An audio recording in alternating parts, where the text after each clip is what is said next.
بسم اللہ الرحمن الرحیم۔ اے نبی میرا پیغام سنا دو۔ اے میرے بندو جو ایمان لائے ہو، اپنے پروردگار سے ڈرو۔ جن لوگوں نے اس دنیا میں نیکی کی ان کے لیے بھلائی ہے اور اللہ کی زمین کشادہ ہے۔ جو صبر کرنے والے ہیں ان کو بے حساب ثواب ملے گا۔ کہہ دو کہ مجھ سے ارشاد ہوا ہے کہ اللہ کی عبادت کو خالص کر کے اس کی بندگی کروں، اور یہ بھی ارشاد ہوا ہے کہ سب سے پہلے میں فرما بردار بن جاؤں۔ کہہ دو کہ اگر میں اپنے پروردگار کا حکم نہ مانوں تو مجھے بڑے دن کے عذاب سے ڈر لگتا ہے۔ کہہ دو کہ میں اپنے دین کو شرک سے خالص کر کے اللہ ہی کی عبادت کرتا ہوں، اب تم اس کے سوا جس کی چاہو پرستش کرو۔ کہہ دو کہ نقصان اٹھانے والے تو وہی لوگ ہیں جنہوں نے قیامت کے دن اپنے آپ کو اور اپنے گھر والوں کو نقصان میں ڈالا۔ دیکھو یہی سراسر نقصان ہے۔ ان کے اوپر آگ کے سائبان ہوں گے اور نیچے اسی کے فرش ہوں گے۔ یہ وہ عذاب ہے جس سے اللہ اپنے بندوں کو ڈراتا ہے کہ اے میرے بندو مجھی سے ڈرتے رہو۔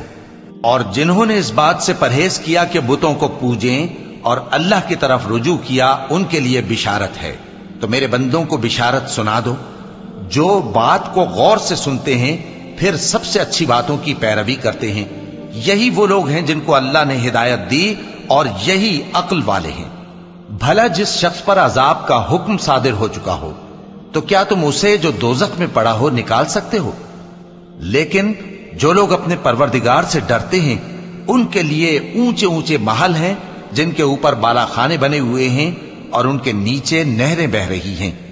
یہ اللہ کا وعدہ ہے، اللہ وعدے کے خلاف نہیں کرتا۔ کیا تم نے نہیں دیکھا کہ اللہ آسمان سے پانی نازل کرتا، پھر اس کو زمین میں چشمے بنا کر جاری کرتا، پھر اس سے کھیتی اگاتا ہے جس کے طرح طرح کے رنگ ہوتے ہیں، پھر وہ تیار ہو جاتی ہے، پس تم اس کو دیکھتے ہو کہ زرد ہو گئی ہے، پھر اسے چورا چورا کر دیتا ہے۔ بے شک اس میں عقل والوں کے لیے نصیحت ہے۔ بھلا جس شخص کا سینہ اللہ نے اسلام کے لیے کھول دیا ہو سو وہ اپنے پروردگار کی طرف سے روشنی پر ہو، تو کیا وہ سخت دل کافر کی طرح ہو سکتا ہے؟ پس ان پر افسوس ہے جن کے دل اللہ کی یاد سے غافل اور سخت ہو رہی ہیں، اور یہی لوگ سراسر گمراہی میں ہیں۔ اللہ نے نہایت اچھی باتیں نازل فرمائی ہیں، یعنی کتاب جس کی آیتیں باہم ملتی جلتی ہیں اور دہرائی جاتی ہیں۔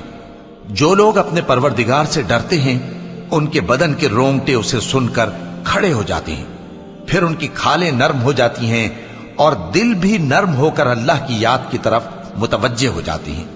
یہی اللہ کی ہدایت ہے، وہ اس سے جس کو چاہتا ہے ہدایت دیتا ہے، اور جس کو اللہ گمراہ رہنے دے اس کو کوئی ہدایت دینے والا نہیں۔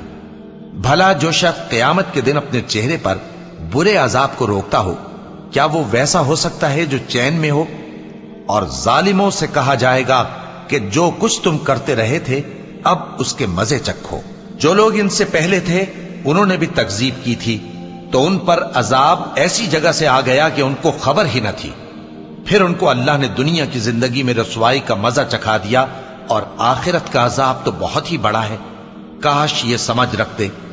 اور ہم نے لوگوں کے سمجھانے کے لیے اس قرآن میں ہر طرح کی مثالیں بیان کی ہیں تاکہ وہ نصیحت حاصل کریں۔ یہ قرآن عربی ہے جس میں کوئی عیب اور اختلاف نہیں، تاکہ وہ ڈر مانے۔ اللہ ایک مثال بیان کرتا ہے کہ ایک شخص ہے جس میں کئی آدمی شریک ہیں مختلف مزاج کے، اور ایک آدمی پورے کا پورا ایک شخص کا غلام ہے۔ بھلا دونوں کی حالت برابر ہے؟ نہیں، الحمدللہ، مگر یہ اکثر لوگ نہیں جانتے۔ اے پیغمبر، تم بھی مرنے والے ہو اور یہ بھی مرنے والے ہیں، پھر تم سب قیامت کے دن اپنے پروردگار کے سامنے جھگڑو گے